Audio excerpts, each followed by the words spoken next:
Hey guys, welcome back to my channel, or welcome if you're new here. I'm Jaisha. If you're not new here, do you remember these clip-ins from Curls Queen? Well, I want to wear them again, but of course they no longer match my hair, so I need to dye them to match my new color, and that's what we're going to be doing today. And this is what I'm using to color the clip-ins: the Dark and Lovely Fade Resist in the color 380 Chestnut Blonde. I think I used 4 boxes in total for this, probably a little bit less than 4. And this is everything that comes in the box: the cream developer, and then there is the actual color, and also a moisture mask to condition the hair when you're done. You're supposed to pour the color into the bottle that has the developer and shake it up to mix it.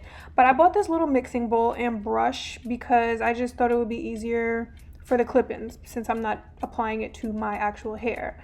So I'm just pouring everything into the bowl, mixing it together really good with the brush. And the bowl was only big enough for 2 boxes to fit, so I mixed the other 2 later when I was done. I felt like such a little chemist mixing stuff up and wearing my gloves. And definitely wear gloves if you do this, because you don't want these chemicals to get on your skin and irritate you, even though even though it's going on your scalp, which is your skin, but still.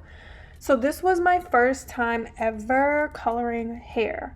I'm not about to even front like I knew what I was doing. I did a little patch test before on a small section of the clip-in before I just went in and did everything, because I wanted to be sure the color was a good match to my hair. I really just took a wild guess in buying this color, but I bought 1 box first, tested it out, and when I got the color I wanted, I bought more boxes to do everything. And I did have to play around with the time as well, because the instructions say to leave this on and let it process for 30 minutes if you have natural hair and 20 minutes if you have chemically treated hair. But we don't follow instructions over here. I'm just kidding. I always follow instructions.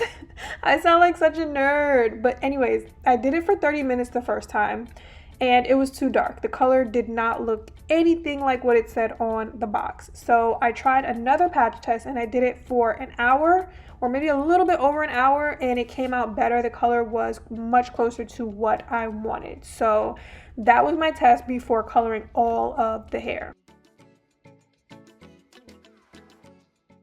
So if you're coloring clip-ins, you do want to make sure to apply the dye to the wefts as well. Start all the way at the top so that the color is even from root to tip. Unless you have dark roots and you want that look, go right ahead. Now what I realized is that the top will still be a bit darker after the process because of the black thread that is holding the hair together. That's not going to change, but once you put the hair in, you won't see it. And I realized as I was doing this that I didn't need to apply the product like all the way down. I started using my hands to pull and rub the product in and move it down, which I think helped save some, so I wasn't using as much, but all of the hair was still being coated. And that was really it. It wasn't hard or a long process because it's something you have to be kind of quick about so that all of the hair gets the same amount of time to process and comes out the same color. When I was done, I put the hair in plastic caps to sit, and I just let them process for 1 hour. And once that timer was up, I checked to see if the color looked right before rinsing it, just to see if it needed a little bit more time. But it is kind of hard to tell because it's going to look a different color when it gets washed and fully dries, but it gives you an idea. Because looking at this hair right now, you can't even see much of a difference. This hair was dark when it started out, and it just takes some time and a lot of lifting to get dark hair to lighten. I was actually thinking about buying a higher developer next time, like a level 30 or 40, to get things moving quicker, but it's a little too late for all of that. Maybe if there is a next time, I will. So yeah, I just went ahead and washed out all the chemicals with lukewarm water, washed everything until the water was clear, made sure to get in between and get the wefts clean as well. And then I went in with the moisture mask that came with the box. and I let that sit on the hair for 3 to 5 minutes. Now my guess is that this is just regular conditioner. It doesn't have any ingredients listed on the tube, but I highly doubt that there's anything special in here or it's as moisturizing as a deep conditioner.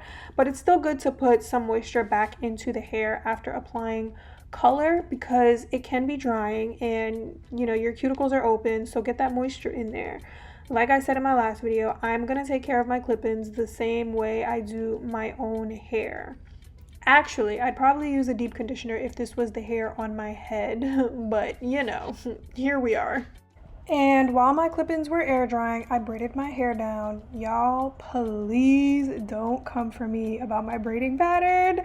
I'm so embarrassed by this because it just did not come out the way I thought it did or the way that it was supposed to.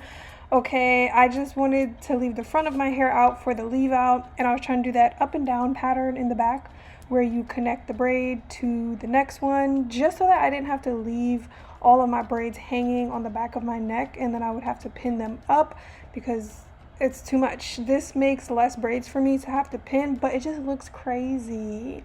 But no one is seeing this, so whatever. I don't know why I always feel like I'm making small braids, but they're never actually small because my hair is so thick. I mean, I love my hair, but I don't know why. I don't know. I'm not a pro braider. And like I said, the braiding doesn't matter because it's going to be covered. So that's it for that rant. As you can see, I'm just laying the clip-ins straight across, one on top of the other. This part is pretty self-explanatory. I was really happy and proud that I colored this hair and that it came out properly and matched my hair. I'm glad I tested it out first though. Like, it's not 100% match, but maybe like 97%. I don't know. But I also love that the hair on these clip-ins is pretty resilient. I detangled this hair, colored it, and I did not see a bunch of shedding. Definitely less shedding than what comes out of my hair on wash day. I will definitely say that. And the curls didn't alter in any way. They didn't feel dried out from the color. I love that I can just use the same product on it that I use on my hair so that my routine or my products don't have to change. There's nothing to think about. I can style this the same way and treat it the same way I would my hair, but whenever I want a little bit of extra fullness or length, I have the option. And I'm actually excited to straighten this hair. I think a flat iron will definitely test the resistance, even though I'm sure it will hold up perfectly fine because it's human hair and it's quality.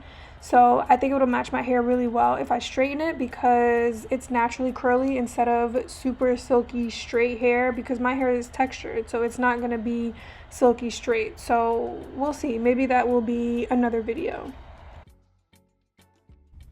So yeah, you just see me here twisting up my leave out. I was gonna shingle it and do a wash and go as usual, but I realized a twist out matched the state of the curls better on the clip-ins. I really just air dried the clip-ins. I legit did not do anything to that hair and I felt like it looked pretty good. Like I would wear it like that, but I know obviously it would be better like if I could have twisted the hair and of the clip-ins and the results and the match would have been even better, like mwah, chef's kiss.